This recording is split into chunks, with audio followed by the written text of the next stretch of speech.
मनोज जरांगेंसंदर्भातली आहे। मनोज जरांगे यांच्या जीवाला धोका असल्याची तक्रार त्यांनी पोलीस स्थानकात नोंदवलेली आहे। कुणीतरी त्यांना जीवे मारण्याचा प्रयत्न करत असल्यासंदर्भातली शंका व्यक्त करत त्यांनी पोलिसात धाव घेतली आहे। या संदर्भात काल रात्री जरांगेंच्या उपस्थितीत जालना पोलीस अधीक्षकांना एक निवेदन सादर करण्यात आलं। जरांगे पाटील यांच्यासोबत कायम असलेले समर्थक गंगाधर काळकुटे यांना सुद्धा जीवे मारण्याची धमकी देण्यात आल्याचा उल्लेख या निवेदनात केला गेला होता। पोलिसांनी या प्रकरणी तातडीने कारवाई करत 2 संशयितांना ताब्यात घेतलंय। त्यांची सखोल चौकशी केली जाते। या गटात कोट्यवधी रुपयांचा गैरव्यवहार झाल्याचा आरोप सुद्धा करण्यात आलाय। व्यवहार झाल्याचा आरोप करण्यात आलाय। त्या संदर्भात व्हिडिओज आणि इतर पुरावे मनोज जरांगे यांच्या सहकाऱ्यांकडे उपलब्ध असल्याची माहिती मिळते। जालना पोलीस संपूर्ण प्रकरणाचा अधिक तपास करतात।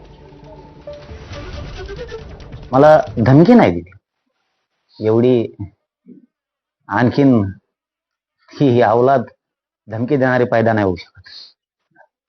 पण एक गोष्ट सत्य आणि खरी पण आहे की हे खूप मोठं षडयंत्र कट रचला गेला। एका नीच वृत्तीनं ही कट रचलाय, घाट घातलाय। करायच्या अगोदर तुझं सगळं नेटवर्क, तो टोळी काय जे असेल ते गँगवार थांगवार काय असेल त्याला आम्ही भेदलंय आणि करण्याच्या अगोदर आम्हाला माहिती झाली। याचा अर्थ तो समजून घे, आमचे सुद्धा हात खूप लांब आहेत, आम्ही कच्चे नाही। आणि याच्यावरती फडणवीस साहेब गांभीर्याने लक्ष ठेवतील। मी उद्या सकाळी 11 वाजता सगळं मांडतो, नावानिशी मांडतो। फक्त एकच म्हणणं आहे आमचं, गृह मंत्रालयानं म्हणजेच फडणवीस साहेबांना याच्यात आता बारकाईने लक्ष घालणं गरजेचं आहे। याला किती वेळेस माफ करणार? असं जर होत राहिलं तर सरकारला सुद्धा बट्टा आहे, डाग आहे। त्याच्यामुळे आता शेवटच्या कडीपर्यंत जा। तर ओबीसीचे नेते नवनाथ वाघमारे यांनी सुद्धा मनोज जरांगेंना मिळालेल्या धमकी संदर्भात प्रतिक्रिया दिली आहे। ते काय म्हणतात आपण पाहूया। मनोज जरांगे या महाराष्ट्राचे डॉन आहेत। डॉनला कोण धमकी देत असतं का?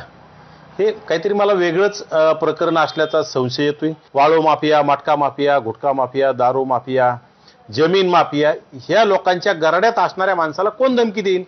हे खरं तर मला असा त्याच्यामध्ये संशय येतो की त्यांच्यातीलच कोणीतरी असू शकतो। त्यांचं काही व्यवहारातून बिनसला असेल, मनोज जरांगेंचा त्यांचा काही व्यवहार मागं पुढे झाला असेल। जरांगेंनी जे पेरलं ते उगणार आहे। जरांगेंनी जे आती केलंय त्याची आता माती व्हायला सुरुवात झाली, असंच म्हणावं लागेल। दरम्यान मनोज जरांगेंना मिळालेल्या धमकी संदर्भात एक मोठी मागणी केलेली आहे खासदार बजरंग सोनावणेंनी। त्यांनी थेट राज्याच्या मुख्यमंत्र्यांना पत्र लिहिलं आहे आणि या प्रकरणाची एसआयटी मार्फत चौकशी करावी अशी मागणी त्यांची आहे। संपूर्ण प्रकरणाची सखोल आणि निष्पक्ष सोबतच पारदर्शक चौकशी करावी, यासाठी एसआयटीची स्थापना करा असं पत्र बजरंग सोनावणे यांनी राज्याच्या मुख्यमंत्र्यांना पाठवलंय।